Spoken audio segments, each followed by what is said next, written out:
Good morning everyone. I am Anupam Kumar from Mahatma Gandhi शिक्षण संस्थान। आज मैं एक नया चैप्टर स्टार्ट करने जा रहा हूँ जिसका नाम है सेट। और ये ट्रिगोनोमेट्री के बाद मैं स्टार्ट कर रहा हूँ सेट थ्योरी। तो सेट के बारे में सबसे पहले मैं बता दूं आपको कि सेट होता क्या है। सेट क्या होता है कि किसी भी ऑब्जेक्ट को अगर हम वेल डिफाइन कर पाते हैं तो उसका जो कलेक्शन होता है उसको जब हम इकट्ठा करके रखते हैं कहीं पर तो वो सेट कहलाएगा। समझे? The collection of all elements which is well defined, जो कि वेल डिफाइंड हो उसे हम क्या कह सकते हैं? सेट कह सकते हैं। जैसे कि एग्जाम्पल के तौर पे ले लेते हैं, मान लीजिए हमारे पास बहुत सारा नंबर है, जैसे नेचुरल नंबर्स। तो नेचुरल नंबर को हम डिफाइन कर पाएंगे अच्छे से। जैसे 1 से लेकर के स्टार्ट करेंगे 1 2 3 4 5 6 7 8 9 10, ये सारा का सारा क्या होगा? सेट कहलाएगा। तो नेचुरल नंबर कहाँ से स्टार्ट होता है? 1 से स्टार्ट होता है और ये जाएगा कहाँ तक? इनफाइनाइट तक। तो ये एक सेट है। उसी तरह से अगर हम बोलते हैं कि set of all even numbers, जितने भी इवन नंबर्स हैं सबका एक सेट बनाइए, ये भी पॉसिबल है। तो set of all even numbers क्या क्या हो सकता है? 2, 4, 6, 8, 10, 12, 14, 16, इस तरह से इनफाइनाइट तक जाएगा। अगर कोई कहता है कि set of all poets in India, तो ऑल पोएट्स इन इंडिया इसके बारे में हम डिफाइन नहीं कर पाएंगे कि किस टाइप के पोएट के बारे में बात कर रहा है। पोएट तो बहुत सारे होते हैं।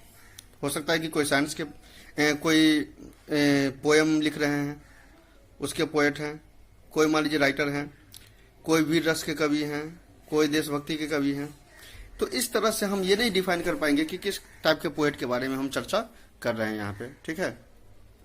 तो कुल मिलाकर के है कि जिसको डिफाइन, यानी ये सेट नहीं होगा। अगर हम कहते हैं कि set of all dangerous animals on the earth, यानी अर्थ पे, पृथ्वी पे जितने भी डेंजरस एनिमल्स हैं उस सबका एक सेट बनाइए। तो डेंजरस एनिमल्स के बारे में हमको नहीं आइडिया है कि कौन सा डेंजरस होगा और कौन सा डेंजरस नहीं होगा। जैसे मान लीजिए कि हाथी है। हाथी हमारे लिए डेंजरस हो सकता है, किसी के लिए नहीं भी हो सकता है।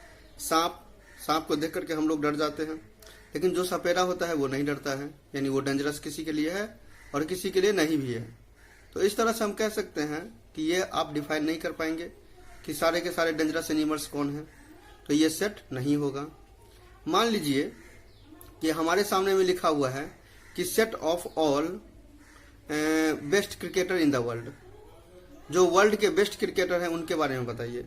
तो वर्ल्ड के बेस्ट क्रिकेटर के बारे में हमें कोई आइडिया नहीं है कि कौन सा क्रिकेटर बेस्ट है और कौन सा वर्स्ट है।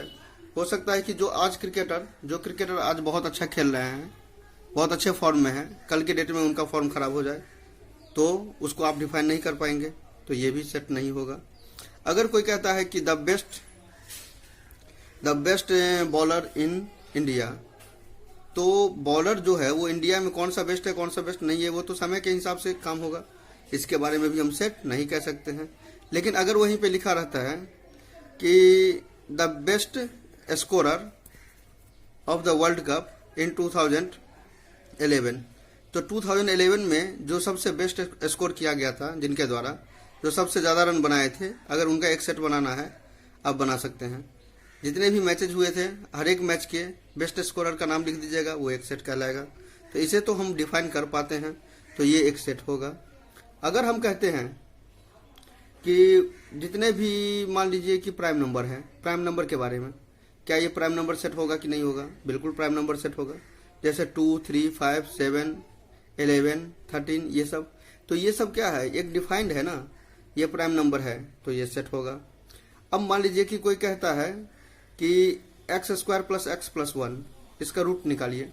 तो x² + x + 1 जब हम इसका रूट निकालेंगे तो वो तो इमेजिनरी रूट होगा, वो तो रियल है नहीं। ठीक है? तो आप उसको एक तरह से अगर आयोटा के रूप में लेते हैं, कॉम्प्लेक्स नंबर के रूप में, तब वो सेट कहलाएगा। अगर हम ऐसे जनरली बात करते हैं तो हम जानते हैं कि डिस्क्रिमिनेंट जिसका 0 के इक्वल होता है या 0 से बड़ा होता है वो एक सेट होगा, यानी वो डिफाइन हो पाएगा।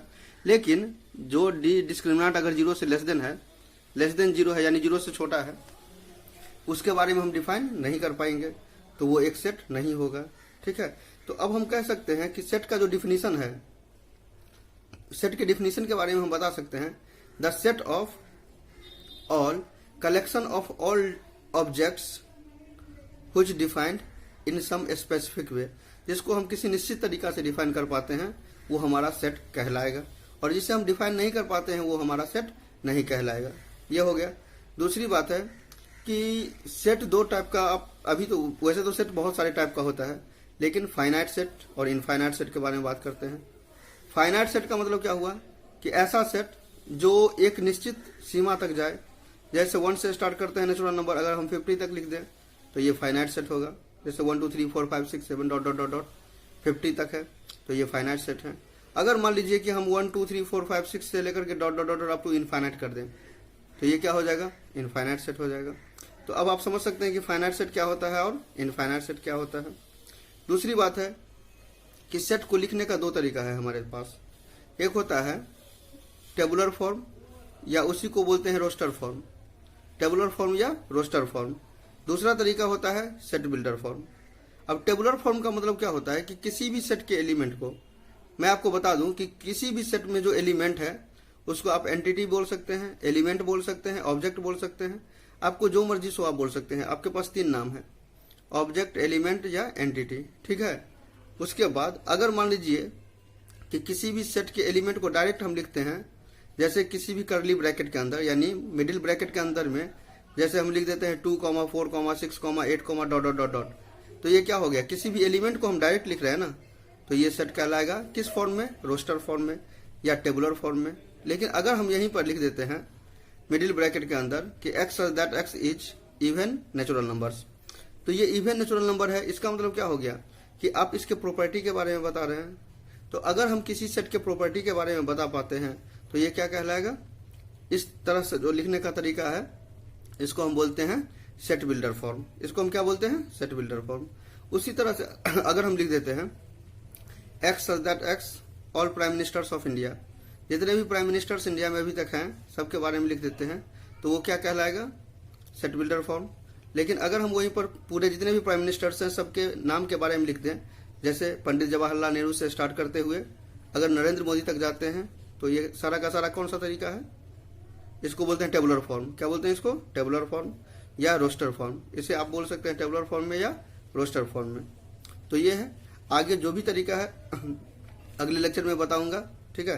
तब तक जो थ्योरेटिकल पार्ट था सेट थ्योरी का डिफिनीशन पार्ट, वो मैं अभी बता दिया हूँ, तो इसे आप ध्यान से थोड़ा सा फिर से रिवाइज करेंगे, सेट का डिफिनीशन समझ में आ जाएगा। Thank you.